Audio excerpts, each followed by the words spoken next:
دینا چاہیں تو 1000 راتوں سے افضل رات کی تلاش میں یہ اعتکاف بیٹھے ہیں. اگر خدا نخواستہ کسی کی کوئی اور نیت ہو تو وہ صحیح کر لے اپنی نیت، صرف اپنی نیت کو خالص ہی کر لے کہ میں نے لیلۃ القدر حاصل کرنی ہے. اور علماء نے لکھا ہے کہ جو اعتکاف والے ہوتے ہیں معتکفین کو لیلۃ القدر ملتی ہی ملتی ہے. لیکن ظاہر سی بات ہے آپ دیکھتے ہیں کہ ایک آدمی جو ہے وہ محنت کر کے امتحان دیتا ہے، جو پاس ہوتا ہے تو اس کی خوشی الگ ہوتی ہے، اور ایک جو ہے نقل کر کے امتحان دیتا ہے تو اس کی خوشی الگ ہوتی ہے. دونوں کی الگ الگ خوشی ہوتی ہے. تو اعتکاف والے بھی جو سو جائیں گے ملے گا تو انعام ان کو بھی، لیکن ان کی مثال وہی ہوگی جو نقل والے کی ہے. اور جو محنت کر کے حاصل کریں گے تو ان کی کیفیت اور ان کو انعام جو ملے گا اس کی شان الگ ہوگی. تو اس لیے بھرپور کوشش کرنی چاہیے. ابھی چونکہ جو ہے نا میں بہت دن کے بعد آیا ہوں تو میرے ابھی تک سگنل پورے نہیں آ رہے اس لیے ٹوٹی پھوٹی باتیں جو تھوڑی بہت کروں گا تو آپ اسی کو بیان کہہ لیں یا جو بھی کہہ لیں.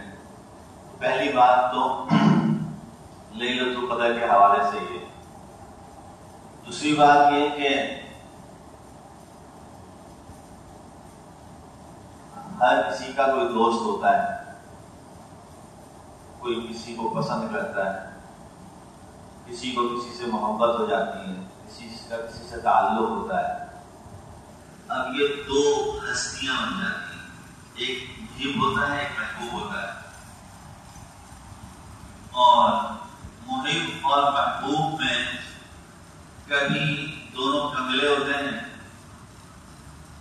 کبھی ایک مالدار ہوتا ہے ایک کملا ہوتا ہے، کبھی دونوں مالدار ہوتے ہیں. ایسے ہی ہوتا ہے نا. تو جب یہ سلسلہ بن جاتا ہے محبت کا تو اس کے بعد دولت، شہرت، تعلق جس کا جتنا ہوتا ہے اور وہ جس قدر قربان کر سکتا ہے وہ کرتا ہے. ایسے ہی ہے کہ نہیں؟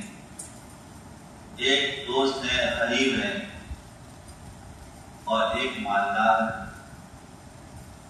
تو غریب کے لیے مالدار اپنی دولت کو خرچ کرنے میں یہ نہیں سوچتا کہ یہ میں فقیر پہ خرچ کر رہا ہوں. کیا بولتا ہے؟ ارے اپنے دوست کے لیے تو لٹایا ہے، دوست کے لیے دیا ہے. اور کہاں تک پہنچتا ہے انسان؟ بولتا ہے آپ کے لیے تو جان بھی حاضر ہے نہیں؟ تمہارے تو جان میں آ رہا ہے، دوستی کی تو جان بھی حاضر ہے. اور کتنے ہوتے ہیں کہ جو اس دعوے کے اندر پورے گزر جاتے ہیں، پورے گزرتے ہیں، کبھی جائز طریقے سے کبھی ناجائز طریقے. کیوں؟ دوستی ہو گئی، محبت ہو گئی، تعلق.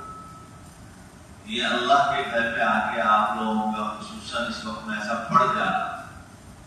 گرمی کے دن ہیں، لائٹوں کے مسئلے رہتے ہیں، مشقتیں ہیں، گھروں کے نرم اور ملائم بستر کو چھوڑا ہے.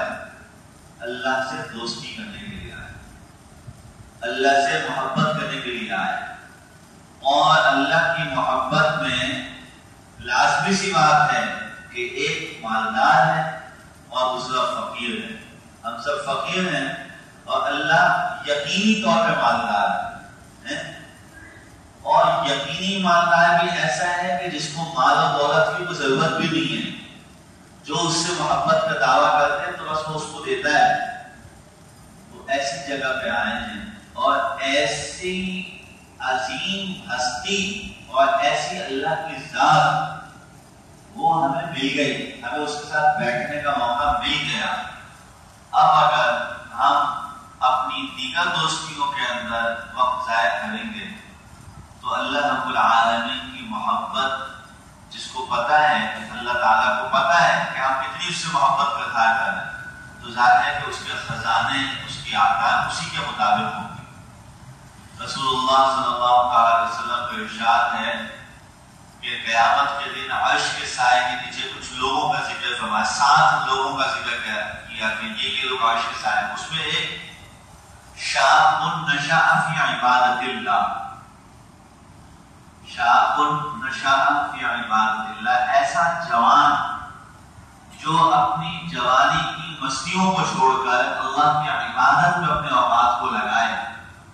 اللہ کا وعدہ ہے کہ وہ اس کو عرش کے سائے کے نیچے جگہ عطا فرمائے گا، عرش کے سائے کے نیچے. تو بہت بڑا طبقہ ہے اس میں جوان ہے، اور بہت سارے ہمارے پاس جوانی کی مستیوں کے وسائل ہیں، بہت کچھ دنیا کے ہمارے ساتھ معاملات سب کچھ موجود تھے، لیکن سب کو چھوڑ چھاڑ کر اللہ کے دربار میں آئے ہیں تو خالص اس کی دوستی کے لیے آئے ہیں، خالص اس سے تعلقات کے لیے آئے ہیں.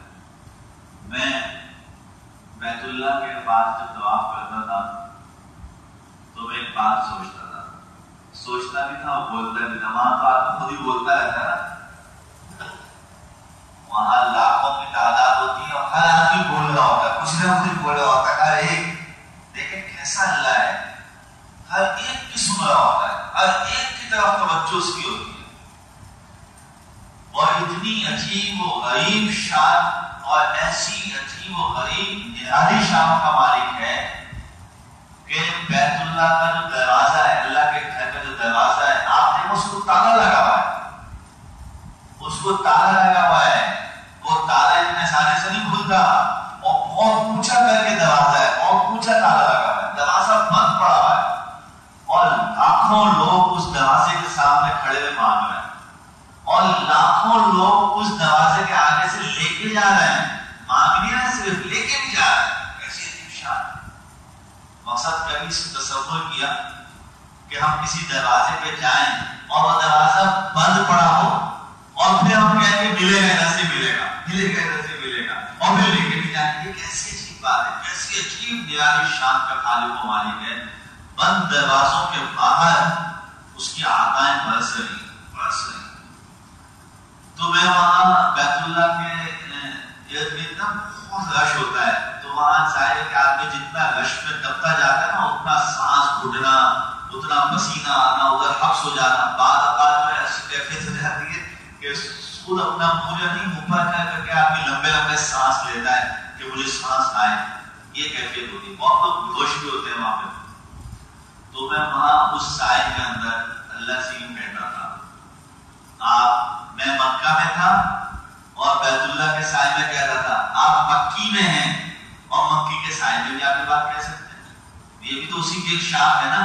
اکاؤنٹ آپ اسٹیٹ بینک میں جا کے کھولیں اور اپنے علاقے کے بینک سے اگر آپ کیش وصول کرنے جا تو کر سکتے نہیں کر سکتے. تو اکاؤنٹ تو مسلمانوں کا سب کا مکہ میں ہی ہے، یہ اس کی برانچیں ہیں ساری.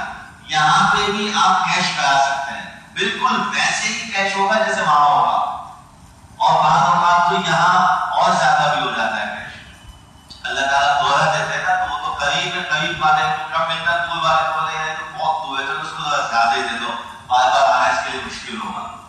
تو وہاں بیت اللہ کے سائے میں یہ کہتا تھا، یہ والی حدیث پڑھتا تھا اپنے آپ سے، شاب نشأ فی عبادت اللہ. اور میں کہتا تھا کہ اللہ آپ کا مجھ سے وعدہ ہے. تو میں جواب کا بھی تو ہوتا ہے الحمدللہ. تو میں کہتا تھا کہ اللہ آپ کا مجھ سے وعدہ ہے کہ تو اپنی جوانی کی حرکتوں کو چھوڑ کر میری عبادت میں لگ جا، تو میں تجھے قیامت کے دن اپنے عرش کے سائے میں جگہ دوں گا. تو میں سب کچھ چھوڑ کے آیا. آپ قیامت تو جب آئے گی آپ وہ تو دیں گے آپ نے وعدہ کیا ہے، لیکن میں ابھی آپ کے گھر کے سائے میں آیا، ابھی تو مالا مال فرما دیجیے نا، ابھی تو مالا مال فرما. اور ایسی ایسی رحمتیں نظر آتی ہیں، ایسی ایسی رحمتیں نظر آتی ہیں. روضہ اقدس میں گیا، ہم نے پورا دن پچھلی پوری رات جو ہے نا حرم میں گزاری، مکہ مکرمہ میں. اگلے دن صبح سے سفر شروع کیا مدینہ کا، اور مدینے کا سفر شروع ایسا کیا کہ ہمارا ارادہ تھا فجر کے فوراً بعد نکلیں گے. تو وہ جس گاڑی میں ہمیں جانا تھا وہ گاڑی نہیں پہنچی. وہ پہنچی تقریباً 10 ساڑھے 10 بجے، دوپہر ہو گئی. تو کہا آپ ظہر کے بعد، تو سونے کے انتظار کے سو ہی نہیں سکے. ظہر میں گاڑی آئی، گاڑی میں ہم نے سب سامان رکھا. جب چلنے لگے تو گاڑی خراب ہو گئی، گاڑی نہیں چلی. وہ کرتے کرتے 2:30-3 بج گئے دوپہر کے. پوری رات میں جا کے پھر پورا دن ہی ہو گیا. پھر مدینہ کا جب راستہ شروع ہوتا ہے تو آپ کو پتا ہے کہ پھر کیسے آدمی کو نیند آئے. وہ تو مستقل درود شریف پڑھنا، وہ کیسٹ میں نعتیں لگا دینا، مدینہ طیبہ کی محبت کی نعتیں چلتی ہیں. تو خیر جب ہم مدینہ پہنچے تو تراویح کا وقت تھا، بہت سخت تھکاوٹ تھی. راستے میں جو ہے ہم نے روزہ کھولا اور اس کے بعد مسجد نبوی میں ہمارا جو ہوٹل تھا وہ مسجد نبوی سے تھوڑے سے فاصلے پہ تھا، تو وہاں پہ مسجد نبوی میں جو تراویح پڑھی جا رہی تھی اس کی آواز آ رہی تھی. تو وہ آواز اب بیٹھنے نہ دیں کہ مسجد نبوی رسول اللہ صلی اللہ علیہ وسلم کی مسجد سے قرآن پاک پڑھنے کی آواز آ رہی ہے، تو ہم نے کہا بس تراویح بھی پڑھیں گے. وہ بڑی تھکاوٹ کی حالت چلے گا تراویح. جب تراویح پڑھنے کے بعد دل نے ساتھ نہیں دیا، دل نہیں چاہا کہ اب یہاں سے یوں واپسی چلا جاؤں. میں نے کہا نہیں، اب روزے پہ سلام بھی پڑھنا ہے. روزہ مسجد نبی میں ایسا ہے جیسے یہ یوں سمجھ لیں نا مسجد ہے کوئی نبوی، تو وہاں سے دروازے سے داخل ہوں گے تو پوری مسجد آخر تک چلیں گے، تو پھر آگے جا کے بالکل روضہ اقدس ہے جہاں اللہ کے حبیب علیہ السلام کی آرام گاہ ہے. تو کہا کہ وہاں جانا چاہیے. اب اس میں بڑی رکاوٹیں، ادھر سے جاؤ ادھر سے جاؤ ادھر سے جاؤ. تو میں چلا گیا روزے پہ سلام پڑھنے کے لیے. سلام پڑھا اور وہیں جو ہے نا میں نے سلام کے اندر کے لفظ استعمال کیے. وہاں تو اللہ کے حبیب علیہ السلام کے ساتھ ہوتے ہیں نا، سنتے ہیں ہم سب کچھ جو باتیں. تو میں نے یہ عرض کیا کہ یا رسول اللہ صلی اللہ علیہ وسلم، میں بہت تھکا ہوا ہوں اور بہت زیادہ جو ہے نا بالکل پاؤں ساتھ نہیں دے رہا ہے اور اب دل میں گھبراہٹ سی ہے عجیب سی. تو کچھ کھایا پیے بھی زیادہ نہیں ہے، بہت سر میں بھی درد ہے. اللہ کے حبیب علیہ السلام آپ کی خدمت میں حاضر ہوں، اتنا تھکا ماندہ ہوں، بس سلام قبول فرما لیجیے اور اپنی رحمتوں کو میری طرف متوجہ فرما دیجیے. ایسے میں نے چند باتیں کی. میں وہاں سے نکلا، وہ کھڑے بھی نہیں ہونے دیتے زیادہ، تو وہاں سے باہر نکلا تو غلط راستے پہ چلا گیا. کم از کم بلا مبالغہ کہہ رہا ہوں کہ کم از کم 1 کلومیٹر میں پیدل چلا. اچھا پاؤں میں چپل بھی نہیں، کیونکہ وہ روزہ اقدس پہ جانا تھا تو چپل رکھی تھی مسجد کے اس دروازے پہ جہاں سے آیا تھا. پیچھے سے نکلا چلتے چلتے ننگے پاؤں. بس یہ جب پھر ننگے پاؤں چلتے ہوئے جو نا پہلے تو کہتے تھے کہ یار کتنا تھک گیا، پھر اچانک خیال آیا نہیں انشاءاللہ قبول ہو گیا، انشاءاللہ قبولیت ہو گئی. تو جب چپلوں کے قریب پہنچا، چپل جا کے دیکھی تو چپل کا ڈھیلا آیا، چپل نہیں گئی. تو ننگے پاؤں جو ہے نا مسجد سے باہر وہ ستون بنے ہیں، وہ ایک ستون کے ساتھ جو ہے ایسے پلر سا بنا ہوا تھا، اس کے اوپر ہی بیٹھ گیا. بالکل کمر ٹوٹ گئی تھی والی بات. آپ یقین جانیے 23 دن میں نے ایک ہی دفعہ دودھ پتی بہترین چائے پی، اور وہ اس دن چائے پی. وہاں میں بیٹھ میں نے ٹیک لگایا، ایک بچہ پتہ نہیں کہاں سے آیا، نہ میں نے اس کی طرف توجہ کی نہ کچھ کیا. وہ آیا اور مجھ سے پوچھ رہا ہے، عربی میں اس سے پوچھا تو یہ چائے پیو گیا؟ میں نے کہا یار یہ مہمان کہاں سے آ گئی، میزبان کہاں سے آ گئی. میں نے اس سے وہ چائے کا کپ بغیر کسی ماں منع نہیں کرنا چاہیے نا کسی کو کوئی چیز کھلائے پلائے، اہل مدینہ ہے. تو میں نے وہ چائے تو میں نے کہا یہ کھاوا ہوگا. جب دیکھا تو دودھ پتی چائے، اور دودھ پتی چائے کی ایسی جیسے کوئٹہ وال نے ابھی بھی تیار کر کے میرے لیے بھیجی ہے. وہ چائے پی تو ایسا میرا سر کا درد غائب ہوا. ایسی یہ میں آپ کو ایک قصے اس کو بتا رہا ہوں کہ اللہ کی رحمتیں ایسی متوجہ ہوتی ہیں، ایسی ایسی چیزیں ملتی ہیں، ایسے ایسے کھانے کو کیا، پینے کو کیا، رہنے کو کیا، بہت عافیتیں ہوتی ہیں. کیوں؟ جب آپ اللہ کے ساتھ دوستی لگانے کی بات کرتے ہیں. وہ کون ہے؟ حدیث قدسی میں اللہ فرماتے ہیں کہ جب میرا بندہ میری طرف ایک بالش ڈالتا ہے میں اس کی طرف 2 بالش ڈالتا ہوں. جب میرا بندہ میری طرف ایک ہاتھ آتا ہے میں اس کی طرف 2 ہاتھ جاتا ہوں. دنیا میں کیا ہوتا ہے؟ آپ تھوڑی سی دوستی لگائیں، بولے بھائی یہ بڑے مفاد پرست آدمی ہے، اس سے بچنا ہے. کسی سے دوستی لگائیں تو بولے بھائی یہ اصل میں نا اس کے حسن میں لٹو ہو گیا ہے، بولے خوبصورت ہے نا اس کے چکر میں اس لیے گرفتار ہو گیا. بولا کوئی بولا اس پہ گرگیدہ ہو گیا، کوئی بولا اس پہ فریفتہ ہو گیا، کوئی بولا ان کے ابا کے ساتھ بڑے تعلقات ہیں، یہ ان کے ابا سے کوئی کام نکلوانا چاہتا ہے اس لیے اس سے دوستی لگا رہا ہے. دنیا میں تو یہ حال ہے. اور جو ساری کائنات کو دینے والا خالق و مالک ہے، اس کا معاملہ دیکھیں، وہ کہہ رہا ہے کہ تم آ اس سے دوستی کے لیے آ. تو ایک بالش آئے گا میں 2 بالش آؤں گا، تو ایک ہاتھ آئے گا میں 2 ہاتھ آؤں گا، تو چل کر آئے گا میں دوڑ کر، تو چل کر آئے گا میں دوڑ کر آؤں گا. اب ایسی ساتھ کے ساتھ ہمارا دوستی لگانا کیا مشکل ہے؟ جب اللہ کے ساتھ جب دوستی ہو جائے گی تو ہم جتنے اپنے گھر کے اندر معاملات، پریشانیاں، مسائل، خاندان کے رشتے داروں کے سب کچھ چھوڑ کے آئیں گے انشاءاللہ، ہر ایک پوری ہوتی چلی جائے گی، ہر ایک پوری ہوتی، لیکن تعلق بنانے کی ضرورت ہے۔ دوست کو دھوکہ دو گے، کب تک دھوکہ دو گے؟ 1 دن 2 دن 10 دن 20 دن، اگر دوست کو پتہ چل جائے تو کیا کہا جاتا ہے؟ بولنا نہیں، اس نے میرا زندگی بھر کا اعتماد ٹکرا دیا۔ کیسی کیسی دوستیاں ختم ہوتی ہے، بولا اس نے میرا زندگی بھر کا اعتماد۔ ایک صاحب مجھے دوسرے صاحب کی سختی بتا رہے تھے مدینہ طیبہ کے سفر میں، بولنے لگے کہ اس نے جو ہے نا مجھ سے یہاں بیت اللہ کے سامنے، بولے مجھے بیت اللہ کے سامنے اس نے میرے پاؤں پکڑ کے معافی مانگی اس سے کہ مجھے معاف کر دو، لیکن میرا دل اس سے اتنا خراب۔ میں نے کہا کیوں؟ بولا میں نے اس نے، بھائی میرا بچپن کا دوست تھا، اس نے میری زندگی کے اعتماد کو ٹھیس پہنچا دی، دوبارہ وہ اعتماد قائم نہیں ہو سکتا۔ کیوں؟ بولا جتنی محبت زیادہ ہوتی ہے اتنا غم زیادہ ہوتا ہے، اتنی تکلیف زیادہ ہوتی ہے۔ اللہ رب العالمین نے قرآن مجید میں بھی اس چیز کو بیان فرمایا ہے، ازواج مطہرات سے فرمایا اللہ تعالیٰ، یا نساء النبی لستن کأحد من النساء ان اتقیتن فلا تخضعن بالقول۔ نہیں، یا نساء النبی سے جو پہلے والا کیا ہے؟ صراحتاً کہا، اللہ نے اپنے پیغمبر کو کہا کہ اپنی بیویوں سے کہہ دو لستن کأحد، کہ آپ عام عورتوں کی طرح کی نہیں ہو، کہ آپ اگر کوئی اچھا کام کرو گے تو اس میں آپ کو 1 پہ 1 نیکی ملے گی۔ اب نبی کی بیوی ہو اس لیے تم کو اجر ڈبل ملے گا، اور فرمایا لیکن یہ بھی ذہن میں رکھنا اگر کوئی غلطی کی نا تو اس پہ بھی پکڑ بھی ڈبل ہوگی، پکڑ بھی ڈبل ہوگی، تم عام لوگوں کی طرح نہیں ہو۔ کیوں؟ تم سے نبی کو محبت، اور جس سے نبی کو محبت اس سے ہم کو محبت، بیویوں سے نبی کو محبت، اور جس سے نبی کو محبت اس سے اللہ کو محبت۔ تو اس لیے اس وقت آپ اور سارے معتقدین خصوصاً اللہ کی خصوصی محبت میں، اللہ کے خصوصی دربار میں، کہیں ایسی کوئی حرکات، کوئی ایسی غلط بات نہ ہو کہ جس سے دگنی پکڑ یا دگنی مصیبت کا مسئلہ کھڑا ہو اللہ کے ہاں، اللہ کے سامنے آج سین کے سارے۔